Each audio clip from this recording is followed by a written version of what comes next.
Ed eccoci qui, ben ritrovati, appuntamento con la CGIL per parlare di un maggio di mobilitazioni che avranno naturalmente al centro il lavoro tra i suoi tanti aspetti, dalla precarietà ai salari, alla sicurezza. Un maggio che si è aperto naturalmente con le manifestazioni del 1° maggio, festa dei lavoratori, che qui a Treviso si è svolto al Caffoncello, e poi torneremo un attimo con le immagini per capire il perché tutto parte da lì, poi quelle che saranno anche le manifestazioni future, ma poi ci sarà una serie di appuntamenti che arriveranno fino alla grande manifestazione del 13 maggio. Ringrazio, buongiorno a Mauro Visentini, segretario generale CGIL Treviso, ben ritrovato. Buongiorno. E buongiorno naturalmente a Vigilio Biscaro, segretario generale SPI CGIL Treviso, ben ritrovato. 0422 16 28332 per intervenire in diretta, ma subito Visentini le faccio una domanda flash, perché ne abbiamo parlato prima con le nostre esponenti politiche, su un commento su quello che è il decreto lavoro approvato, guarda caso, il 1° maggio, tra le 1000 polemiche per aver scelto proprio questa data, dal governo Meloni. Sì, io non voglio fare polemica, mi auguro che vadano a lavorare anche tutti gli altri giorni, cosa che non succede spesso, tante volte si dimenticano di andare a votare e ci fanno fare delle figure barbine. Ma al di là di questo penso che questo decreto non risponda alle esigenze che ha il mercato del lavoro di adesso, e dico subito il perché. Al di là come dire, dell'intervento sul cuneo contributivo e fiscale che il governo ha implementato, perché una parte l'avevamo già conquistata anche con uno sciopero generale ancora con il governo Draghi, e che dopo è stato ribadito anche con la finanziaria e il governo Meloni. Però in questo decreto legislativo si introducono alcune questioni che vanno in direzione opposta a quello che noi chiediamo, ovvero sia si aumenta ancora una volta la precarietà, aumentando la possibilità di utilizzare il lavoro a termine nei vari contratti di lavoro che vengono stipulati, e tra l'altro togliendo anche la causale per cui anche senza la giustificazione per chi utilizza il lavoro a termine piuttosto che il lavoro a tempo indeterminato. E l'altro aspetto che grida vendetta è l'ampliamento e l'utilizzo dei voucher fino ai 15.000 euro, il che vuol dire che un lavoratore con un reddito di 15.000 euro, e purtroppo ce ne sono anche che hanno meno di quel reddito annuo, può essere pagato coi voucher. Tra l'altro, come dire, essere pagato con i voucher vuol dire avere eliminato tutti quanti i diritti riconosciuti dai contratti di lavoro, nel senso che non ci sono le ferie, non c'è la malattia, non c'è l'infortunio, non ci sono i contributi in maniera corretta e coerente. Insomma, è una mancetta che si dovrebbe utilizzare in maniera proprio molto marginale. Invece questo governo reintroduce una, non la voglio chiamare, anzi la voglio chiamare col suo vero e proprio nome, una porcheria. E questo, insomma, penso che sia la sintesi dell'analisi per quanto riguarda il decreto lavoro. Questa tabella che ci avete inviato, Visentin, sul taglio del cuneo in busta paga, perché è proprio una delle novità introdotte dal decreto lavoro, come dobbiamo leggerla? Eccola qui, la vediamo grazie ad Alessandro Granziere e a Simone Merlo in regia. Beh, c'è sostanzialmente nella prima colonna, quella a sinistra, gli scaglioni di reddito. È una riproduzione di una tabella che è uscita in queste ore. Nella seconda colonna c'è quello che dicevo prima, il taglio del cuneo contributivo portato a casa con il governo Draghi e ribadito anche con il governo Meloni, e che sarà in vigore fino al 30 di giugno di quest'anno. Successivamente nell'altra colonna c'è l'implementazione, l'aumento del taglio di altri 3 o 4 punti, sì, fino ai 25.000 euro sono 4 punti di percentuale, mentre dai 25.000 in avanti sono 3 punti percentuali, mentre prima erano 2 punti per tutti in percentuale. E l'altra colonna, quella la penultima, è la somma fra il vecchio taglio e l'implementazione, per cui il taglio mensile che ci sarà dal 1° di luglio del 2023 fino al 31/12, e nell'ultima colonna c'è la somma come dire, algebrica della riduzione che viene fatta. Questo è, come dire, una dei passi in avanti, se vogliamo, delle aperture che ha fatto questo governo, che però noi riteniamo ancora insufficiente, soprattutto per recuperare la perdita di potere d'acquisto, l'inflazione. Perché fatti dei rapidi calcoli, con un'inflazione media all'8,5%, un reddito fino a 10.000 euro perde circa 460-470 euro in un anno di potere di acquisto, che è, se volete, è un ventesimo della retribuzione lorda. Un reddito di 20.000 euro perde più di 1.000 euro, tenuto conto del beneficio del taglio del cuneo fiscale, perde circa 1.000 euro, e un reddito di 30.000 euro ne perde 1.800 euro. Questo vuol dire che il tema che noi poniamo, che è quello di andare a tassare gli extra profitti, quelle aziende che hanno fatto dei profitti legati all'aumento dei costi dell'energia, ad esempio, piuttosto che le aziende farmaceutiche o altre realtà, e ne abbiamo viste molte in questi giorni, a partire anche dalle nostre aziende del legno, che hanno sbandierato giustamente dei grossi fatturati, aumenti di fatturati anche in periodi di difficoltà come in questo periodo che abbiamo passato, e non hanno trasferito il guadagnato nelle buste paga dei lavoratori. Non c'è stata una redistribuzione. E tra l'altro l'altro aspetto è che si utilizza la fiscalità generale, e cioè l'IRPEF, che per il 90% è gettito legato a lavoro dipendente e pensionati, per finanziare questo tipo di manovra. E questo io credo che vada in qualche maniera sottolineato, perché il rischio è quello del gioco delle tre carte. Da una parte mi fai pagare le tasse, me le fai pagare in maniera progressiva come prevede la Costituzione, perché sono un lavoratore dipendente e sono un pensionato. Se fossi un lavoratore autonomo avrei la flat tax, per cui una riduzione del pagamento delle tasse, e con le tasse che io pago mi finanzi il taglio del cuneo fiscale fino, tra l'altro, a fine anno, e dopo non sappiamo cosa succede. Non va bene. Vigilio Pavan, stiamo parlando dei lavoratori, c'è anche chi va in pensione. Vigilio Biscaro, sì, ci sono per i pensionati, che cosa sta facendo questo governo? Posso rispondere con una parola? Che si possa dire in televisione? Nulla. Questo decreto uscito proprio del 1° maggio, come posso dire, i contenuti definitivi ancora non li abbiamo, sì. Però leggendo i giornali, guardando bozze, eccetera, per i pensionati, lo dico con un amaro in bocca, non c'è nulla.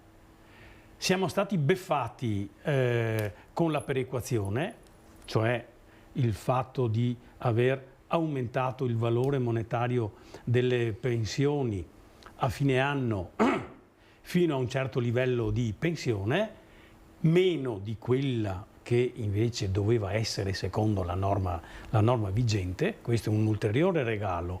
Al contrario, da parte di Meloni, il decreto del 1° maggio ai pensionati non dà nulla. Cosa vuol dire questo? Vuol dire che se da un lato, e prima lo diceva Mauro, tra le righe, se da un lato questi benefici per i lavoratori dipendenti, no? Vengono dal punto di vista monetario quantificati in quei numeri che abbiamo visto, dal punto di vista del futuro di questi lavoratori, cioè della previdenza, della pensione che avranno, chi si farà carico di questo taglio?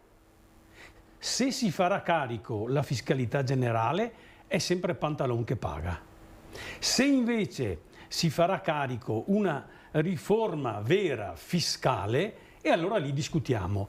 Non a caso io sono felice che siamo unitari su questo.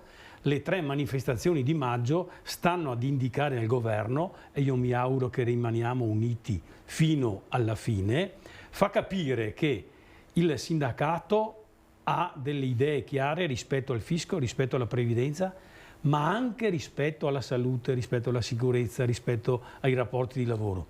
Il governo cosa fa? Il contrario di quello che le piattaforme unitarie dicono, anzi prende in giro i pensionati e dà una mancetta, io uso il termine un po' più sereno, non una porcheria, dà una mancetta ai lavoratori dipendenti che a fine anno non ci sarà più. Io ho letto sui giornali, sai, che ci sono dei vice ministri che dicono la renderemo, come posso dire, rifinanziabile. Ecco, con quali risorse? Mi domando, quali sono le risorse che questo governo mette in campo per fare tutto ciò? Se i governi precedenti hanno avuto, come posso dire, degli scioperi in relazione proprio alla questione del potere d'acquisto, delle retribuzioni e delle pensioni, questo governo stia tranquillo, o fa un accordo con noi oppure continueremo la mobilitazione. Di più non posso dire, non dico, la mia prima risposta è questa: per i pensionati non c'è nulla. Faremo delle mobilitazioni, parleremo adesso di questo maggio di mobilitazioni iniziate proprio con il 1° maggio, un flash e poi entreremo nel merito. Per voi, per i pensionati, Biscaro, in che modo queste mobilitazioni vi vedranno protagonisti? Allora, sono 15 giorni, forse anche di più, che i pensionati unitariamente scendono nelle piazze dei nostri comuni trevigiani, ma immagino dappertutto in Italia, per far capire che i nostri obiettivi sono tutti là da discutere con il governo. Faremo una assemblea, presidio, chiamiamola così, dopo il 1° maggio, il 5 maggio a Montebelluna, unitariamente. Ne faremo un'altra a Conegliano il 10 di maggio, in preparazione appunto del 13. Che cosa chiediamo noi? Chiediamo che finalmente quei tavoli chiusi, perché sono stati chiusi dopo l'entrata in vigore del nuovo governo, della nuova compagine governativa, si riaprano, ma si riaprano coscienti che se dobbiamo fare qualcosa la faremo, ma coscienti che non possiamo rinunciare a una pensione di garanzia per le nuove generazioni. Non possiamo pensare che l'inflazione si mangi anno dopo anno la perequazione che i pensionati hanno, perché delle due l'una: o andiamo verso una società di poveri, ed è questa la strada che stiamo intraprendendo, oppure diamo risorse prendendole dove ci sono 100 miliardi. Sappiamo che cosa significa 100 miliardi di evasione all'anno, oppure saranno le forze più deboli che pagheranno questo. Non ce ne siamo ancora accorti completamente, ma questa è la strada. Se a dicembre non ci saranno i tavoli già, come posso dire, avanzati nella loro discussione, nel loro confronto con il governo, non so che cosa succederà in Italia, perché come prima bene diceva Mauro Visentin, questo qua è un bonus, diciamo, a scadenza, perché il 30 a dicembre scade. Cosa si fa dopo? Qualcuno dice del governo, se ci sono risorse vedremo di farle diventare strutturali. È quel se E che se, vi non ci sono, preoccupa. e se non ci sono risorse, dove le andiamo a prendere? Qua, le scelte politiche devono essere conseguenti, perché questo governo ha dato delle risposte a qualcuno. Sicuramente al mondo del lavoro e ai pensionati non le ha date. Cosa vuol dire pagare il 35-38% di tasse rispetto a chi paga invece il 15% solo fino a 85.000 euro di dichiarazioni, non di reddito vero? Perché dalle nostre parti, inutile che ci giriamo attorno, ci sono tanti redditi che sfuggono al fisco. Abbiamo una telefonata, pronto? Buongiorno. Pronto? Pronto? Sì, buongiorno, Pronto? prego. Sì? Mi sente? Sì, la sentiamo benissimo, prego. Ecco, io vorrei chiedere a quei due signori là. Pronto? Sì, se fa la domanda così possono risponderle, prego.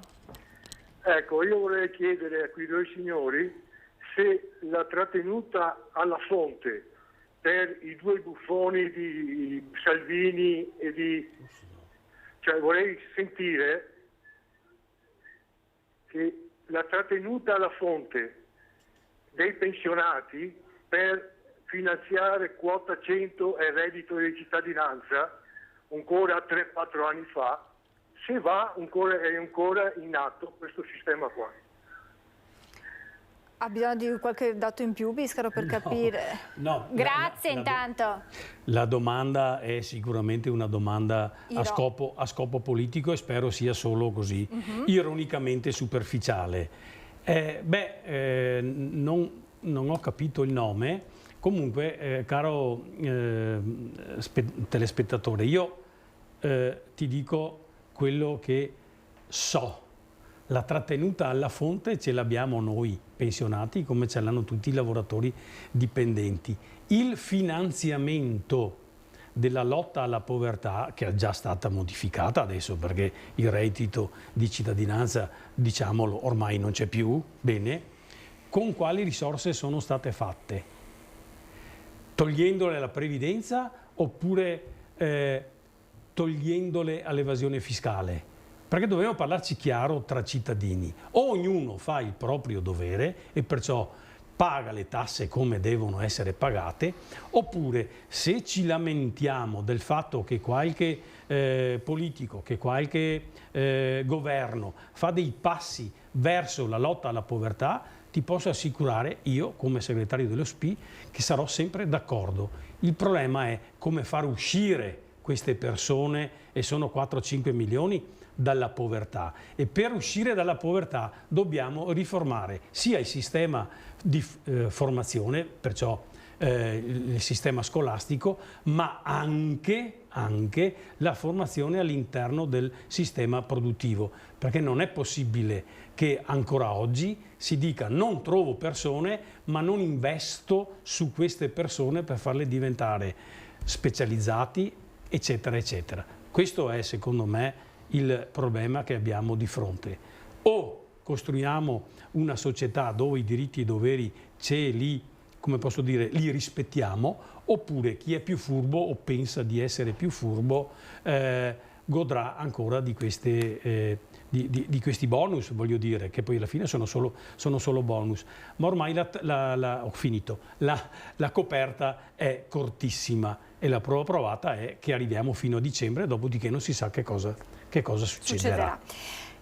Immagino che questi temi entreranno nelle manifestazioni, ci sono 3 date da segnare, 6 maggio, 13 maggio, 20 maggio, eccola qui, insomma il manifesto che introduce anche le tematiche, ora lo facciamo scorrere, che verranno portate. Si va dal tema delle pensioni per l'appunto, ma si parlerà sicuramente di salari e contratti, perché lo avete detto anche voi, Visentin, in occasione della presentazione del 1° maggio, i salari e i contratti vanno rimodulati modulati perché c'è un'inflazione alle stelle e chiaramente anche la capacità degli italiani sta cambiando. Assolutamente sì, nel senso che noi pensiamo che sia cambiata proprio la fase, che l'inflazione, che tra l'altro non è inflazione da eccesso di domanda, è inflazione da aumento dei costi delle materie prime, aumento dei costi energetici, è un'inflazione che tra l'altro pesa 2 volte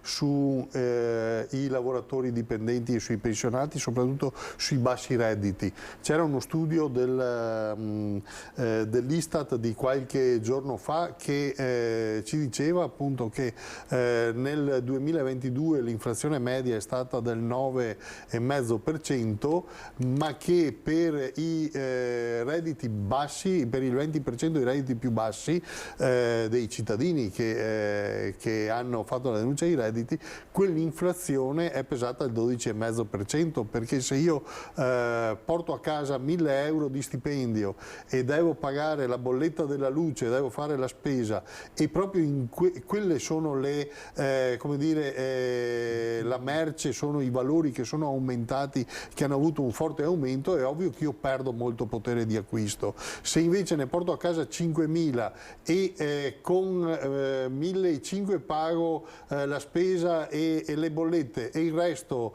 vado in crociera, voglio dire, le crociere non sono aumentate, neanche i gioielli di Bulgari non sono aumentati, però io non so quanti cittadini medi hanno fatto ultimamente le crociere o sono andati in gioielleria a comprare gioielli di Bulgari. Io penso invece che sono andati a fare la spesa, a comprare il pane, a comprare la pasta, hanno pagato le bollette e là si sono accorti di che cosa voleva dire inflazione. Come si sono accorti di cosa vuol dire inflazione, per cui perdita di potere di acquisto, tutti quei cittadini che hanno un mutuo da pagare e che hanno visto lievitare la bolletta, la rata del mutuo. Anche qua è ovvio che invece chi ha i palazzi molto probabilmente non ha avuto questo, anzi avrà comprato i come dire, prodotti bancari, magari anche stranieri, dove rendono molto di più. Ecco, queste sono le differenze che devono essere sanate e noi pensiamo che per sanare queste differenze bisogna da una parte recuperare il potere di acquisto attraverso come dire, un meccanismo di restituzione e di redistribuzione da parte del governo, ma dall'altra che devono essere fatti i contratti, devono essere rinnovati i contratti, soprattutto perché le aziende e il PIL, l'aumento del PIL ce lo racconta, hanno fatto affari e hanno fatto incassi importanti. Questi incassi e questi affari devono essere redistribuiti.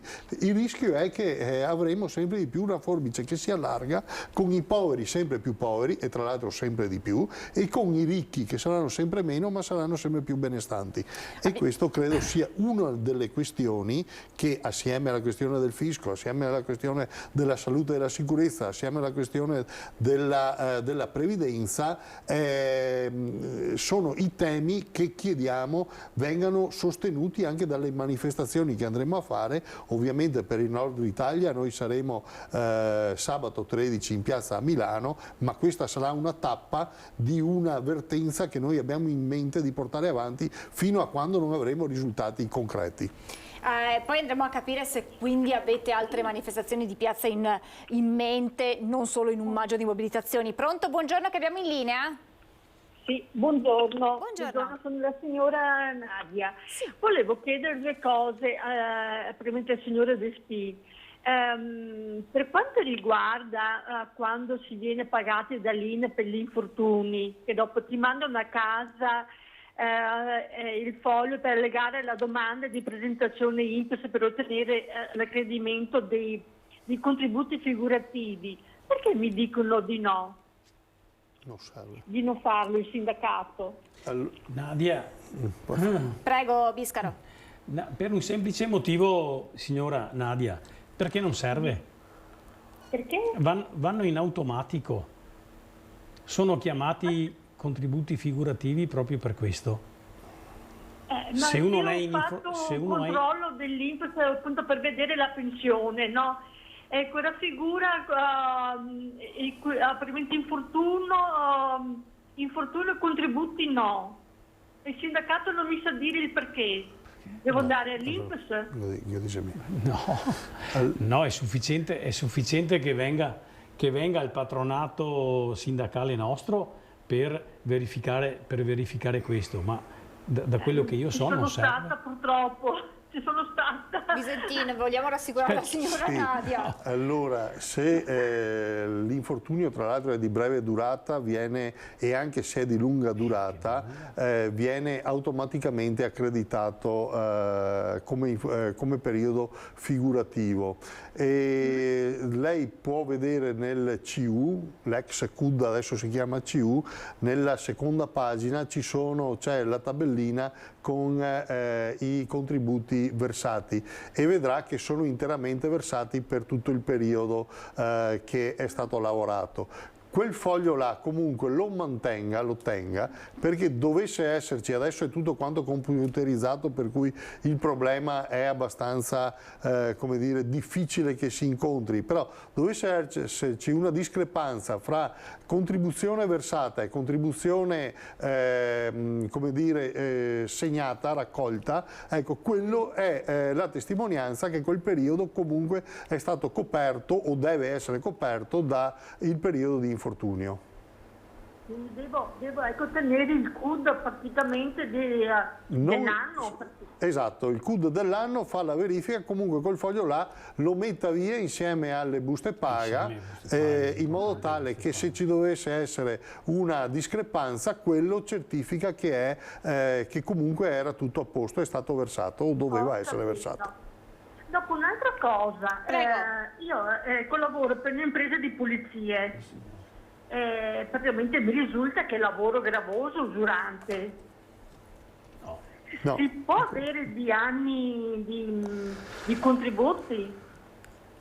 Chi può avere 2 anni di contributi, più di 2 anni di contributi? Se vinciamo l'avvertenza, signora, sì, nel senso che nella nostra avvertenza si ritiene e rivendichiamo che non tutti i lavori sono uguali, che ci sono lavori più usuranti dove è utile e opportuno riconoscere questo tipo di lavoro e provare ad avere delle riduzioni dei periodi contributivi. Ancora adesso non c'è per quel tipo di lavoro, c'è ad esempio per il lavoro di chi è in miniera, di chi lavora in edilizia, di chi è un lavoratore, un autista di mezzi pesanti, piuttosto che uno che è impiegato sulle navi, ma non c'è ancora per quel tipo di lavoro che comunque è un lavoro usurante, come è un lavoro usurante chi lavora all'interno delle case di riposo piuttosto che negli ospedali con i malati. Ecco, questi purtroppo ancora non sono come dire, riconosciuti lavori usuranti. Nella nostra piattaforma presentata ai vari governi si doveva discuterne. Ora con il governo Meloni non c'è neanche più la discussione perché quel tavolo è stato abolito. Abolito? Bisognerebbe che la signora Meloni facesse lei le pulizie allora. Bisognerebbe non averla votata. 15 ore al giorno. Grazie signora Nadia, grazie mille, buona giornata, salve. Allora noi ci fermiamo per la pubblicità, però poi vorrei tornare scorrendo insomma quelli che sono i temi al centro, quello della salute e della sicurezza sui luoghi di lavoro, ma anche salute che va a toccare tutti i lavoratori e forse la fascia che più ne risente in questo momento sono i pensionati che spesso faticano ad accedere al servizio pubblico e faticano a pagarsi le spese private. Pubblicità tra pochissimo.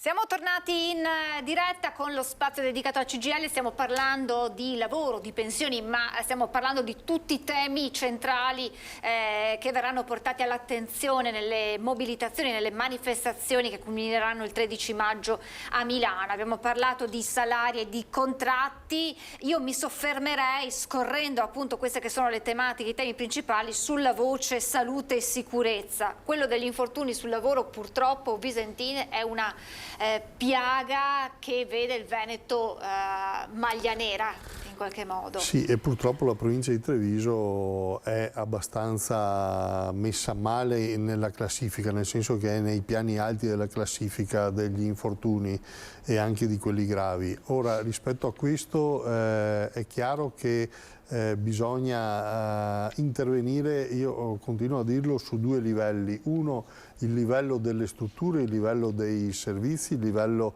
dei controlli, con le dotazioni anche da parte di chi deve controllare, che deve essere nelle condizioni di poter accedere ai posti con la strumentazione adeguata per fare i controlli, e dall'altra parte ci deve essere anche un sistema di informazione e di formazione da parte delle imprese e dei lavoratori.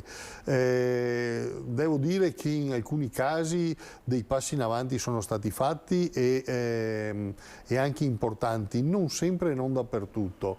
Dove si annida spesso l'infortunio? Si annida dove c'è l'irregolarità, si annida dove c'è la precarietà, si annida dove c'è chi magari deve in qualche maniera far presto e bene, no? e invece nel far presto e bene commette l'errore fatale. E questo succede magari quando uno ha la preoccupazione che se magari non finisce il proprio lavoro, non è troppo veloce, non è troppo scaltro, alla fine non gli si rinnova più il contratto, oppure nel momento in cui come dire, solleva qualche perplessità su qualche tipo di macchinario piuttosto che qualche altra attrezzatura, se è a tempo determinato magari può essere tacciato per un rompiscatole, per uno che vuole fare, come dire, creare problemi, e pertanto magari perde il posto di lavoro, perché questo è quello che sta succedendo e che succede. Anche per questo noi siamo veramente arrabbiati sull'allargamento dei contratti a termine, sull'allargamento dei voucher nei luoghi di lavoro. Il luogo di lavoro è un luogo dove un cittadino, un lavoratore si deve identificare, lo deve sentire suo e deve provare anche a dire quando le cose non ci sono, non vanno bene, e deve provare a pretendere che vengano sistemate e modificate, anche perché dopo i costi dei disastri ricadono su tutta la comunità, che se ne fa carico a scapito invece di qualche altro che invece ha risparmiato magari sulla salute, sulla sicurezza e sulla salubrità dei posti di lavoro. Salute che però ci è stato spiegato proprio in occasione della presentazione della manifestazione del 1° maggio, che, apro e chiudo parentesi, è stata fatta di fronte al Caffoncello, come venne fatta nel 2021, ma allora per ringraziare i sanitari, il personale sanitario che aveva lavorato, che stava lavorando in prima linea contro il Covid. Questa volta lo si è fatto per lanciare un allarme. Dopo quell'emergenza pandemica non sono stati fatti quei passi in avanti che ci si aspettava nell'ambito sanitario. Una parentesi su questo, Visentin, gli ambiti sui quali si deve intervenire in ambito sanitario per la salute di tutta la fascia di popolazione, poi andremo per quanto riguarda i pensionati. Beh, innanzitutto mi verrebbe da dire su tutto, a partire dalla diagnostica, a partire dalle liste di attesa che sono infinite, a partire dalla prevenzione che viene molto spesso dilazionata nel tempo, eccetera, eccetera. Per cui noi siamo ritornati là, e siamo ritornati là per ribadire l'importanza della sanità pubblica, perché il fenomeno che stiamo osservando è quello che nel momento in cui la sanità pubblica non riesce a dare una risposta, e lo abbiamo visto con il periodo del Covid, cosa vuol dire il valore della sanità pubblica, che è quella che è rimasta in campo e che ci ha difeso sostanzialmente dal Covid, e che ha dato le prime, come dire, le prime cure e le prime assistenze. E adesso ci sembra di osservare che la sanità pubblica non riesce più a dare questo tipo di risposte per la mancanza di personale, per la mancanza di risorse, per la mancanza di strutture, e dall'altra parte si dirotta chi se lo può permettere verso la sanità privata. E chi se lo può permettere ovviamente paga il conto, magari privilegiando o passando davanti ad altre esigenze e ad altre come dire, priorità. Ma un conto è se io mi pago le visite e non vado in villeggiatura, un conto è se io per pagarmi le visite devo smettere di pagare le bollette o non fare la spesa, cioè sono due cose ben diverse. Anche qua io credo che, come dire, la sanità è un patrimonio di tutti, deve essere universale, però serve di più a chi ha meno e noi dobbiamo essere attenti, e siamo andati davanti all'ospedale Cafoncello, che per quanto ci riguarda è un luogo simbolico, proprio a testimoniare questo. Ecco, è emerso Biscaro proprio questo tema. Ci sono pensionati con pensioni che ben conosciamo che pur di mangiare, pur di pagare le bollette, di pagare l'affitto, sono costretti a rinunciare a quello che dovrebbe essere un diritto assoluto, che è quello della salute, perché si fatica ad accedere al servizio pubblico, si diceva questo, Visentin, e se ci si rivolge al privato chiaramente spesso non è compatibile con la pensione. Quanti casi e che casi possiamo portare alla luce, mantenendo naturalmente la privacy, tutto quello che è la riservatezza, ma immagino che ai vostri uffici, Biscaro, ne arrivino di casi di questo tipo. Certamente, grazie Francesca della domanda, perché a livello regionale abbiamo fatto fino al 29 aprile, adesso stiamo elaborando i dati, dico a livello regionale, la situazione appunto delle liste di attesa, perché sotto c'è questo ragionamento da fare. In una situazione per la quale quello che è stato detto è assolutamente vero, il problema degli anziani, ma ormai non solo degli anziani, anche chi ha dei redditi bassi perché lavora part-time, anche per chi ha dei redditi bassi perché non riesce ad avere dei lavori regolari o con lavori di qualità, come diciamo noi. Bene, su questa problematica le cose sono assolutamente negative, anche in provincia di Treviso. Adesso elaboreremo i dati a livello regionale e poi anche a livello di provincia, ma le risposte che sono state date nei gazebo che abbiamo allestito in queste 3 settimane nei vari comuni della provincia di Treviso, abbiamo avuto come risposte una miriade, centinaia di persone che non sono riuscite e che non riescono di entrare nel servizio sanitario proprio perché le liste di attesa sono lunghissime. Perciò delle due l'una: o facciamo come sta già facendo la Lombardia, e l'altro giorno o 3 giorni fa leggevo un articolo su un quotidiano locale di quanto pesa la sanità privata in Lombardia e di quanto pesa nel Veneto. Siamo più del 30%, se non ricordo male, 39%, e qui nel Veneto siamo ormai arrivati sotto il 10%. O salviamo, la parola è questa, salviamo il Servizio Sanitario Nazionale, oppure alziamo bandiera bianca e diciamo si va verso la sanità privata. Gli anziani non ce la fanno a pagarsi le cure perché non riescono ad entrare sia nelle cose specialistiche, sia nelle diagnosi, sia negli esami del sangue, tanto per capirci, e sia nella mancata assistenza domiciliare che i comuni dovrebbero garantire per legge, perché questo è quello che dovrebbero fare i comuni. E perciò, ritornando a bomba, noi pensiamo che alle persone che non riescono ad avere nei tempi previsti dalla ricetta del medico esaudito il loro bisogno di cura, c'è una legge credo sia del 98, modificata nel 2017 dalla Regione Veneto, che dà la possibilità alle persone di utilizzare gli specialisti che sono dentro il servizio sanitario con i servizi intramoenia, chiamiamoli così, e far pagare alla regione quello che supera il ticket per il quale loro hanno richiesto questo intervento di cura. E non sto dicendo cose, che ne so, strane. Noi abbiamo persone che aspettano mesi per avere una gastroscopia, per avere una coloscopia, per avere degli interventi anche, come posso dire, minimi, no? Se questo supera quello che è previsto dalla ricetta del medico, i cittadini possono rivalersi sulla regione.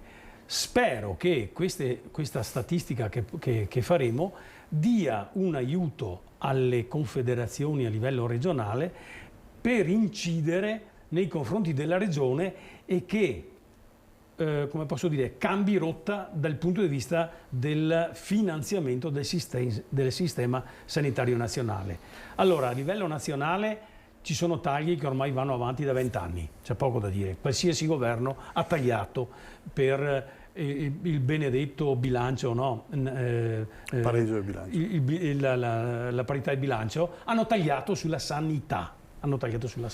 Bene, se non invertiamo la rotta, succederà questo, che i medici andranno all'estero, che gli infermieri diventeranno partite IVA e si faranno pagare 40-50 euro all'ora, che gli operatori sociosanitari faranno la laurea breve e anche loro faranno lo stesso percorso che fanno i medici, e noi resteremo senza organici. Perciò un investimento nazionale e regionale sugli organici e sul finanziamento del sistema sanitario nazionale, che guardate è uno dei diritti fondamentali che ci siamo conquistati negli anni 70, se non ricordo male era il 78, con una riforma che ci hanno fino a ieri invidiato a livello mondiale. E perciò qui non possiamo dire che la sanità privata può fare quello che non fa la sanità pubblica o viceversa. Dobbiamo dire che il servizio sanitario deve diventare il punto di riferimento della salute per tutti i cittadini. Diversamente, quello che prima si diceva è assolutamente accaduto e continuerà ad accadere, uno deciderà se ha le risorse per pagarsi la spesa e le bollette. Anche qui apro e chiudo una parentesi. Questi sono cittadini che hanno il dovere civico veramente inserito nella loro coscienza, oppure dovranno pagare la cura. Perciò credo che qui siamo arrivati proprio al dunque. Caro governo e care regioni, sul servizio sanitario nazionale noi non arretreremo di un passo. Telefonata, ultimissima telefonata in linea. Pronto? Buongiorno. Sì, buongiorno. Buongiorno, prego. Posso parlare? Certo signora. No, perché siccome che stavo ascoltando, se mi ascoltano, Sì. Stavo ascoltando quello che stava dicendo il signore lì, ecco. No, proprio quello che volevo chiedere lo stavo ascoltando.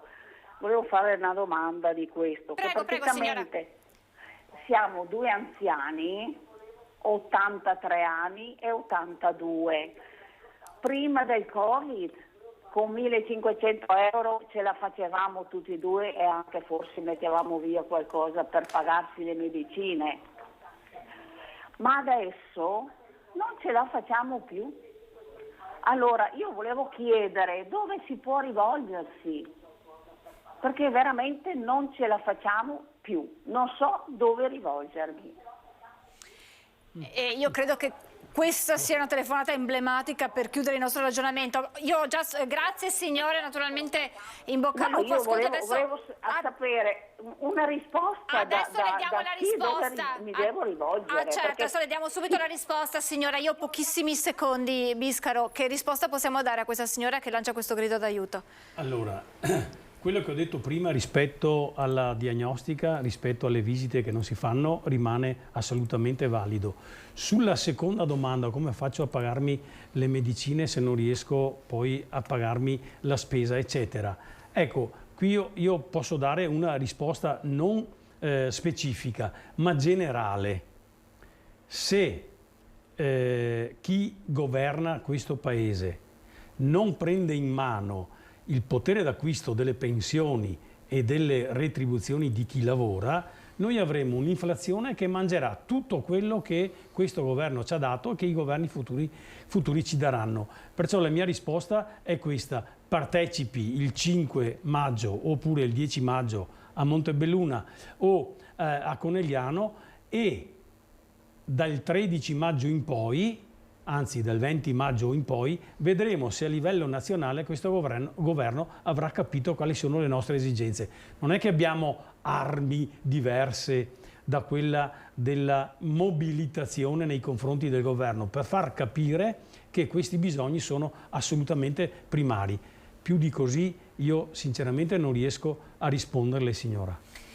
Siamo in chiusura, un'ultima notizia di cronaca che leggiamo dall'agenzia: un uomo e una donna sono stati trovati uccisi da colpi di arma da fuoco nella loro abitazione a Paese, nel Trevigiano. Sul posto si stanno recando i carabinieri, che hanno avvisato il magistrato di turno. Dai primi accertamenti non pare escluso possa trattarsi di un caso di omicidio o suicidio. Naturalmente questa sera nel corso dei nostri telegiornali tutti i dettagli su questa vicenda. Grazie a Mauro Visentin, segretario generale CGIL Treviso, grazie a Vigilio Biscaro, segretario generale SPI CGIL Treviso, grazie a voi per averci seguito, buon proseguimento di giornata.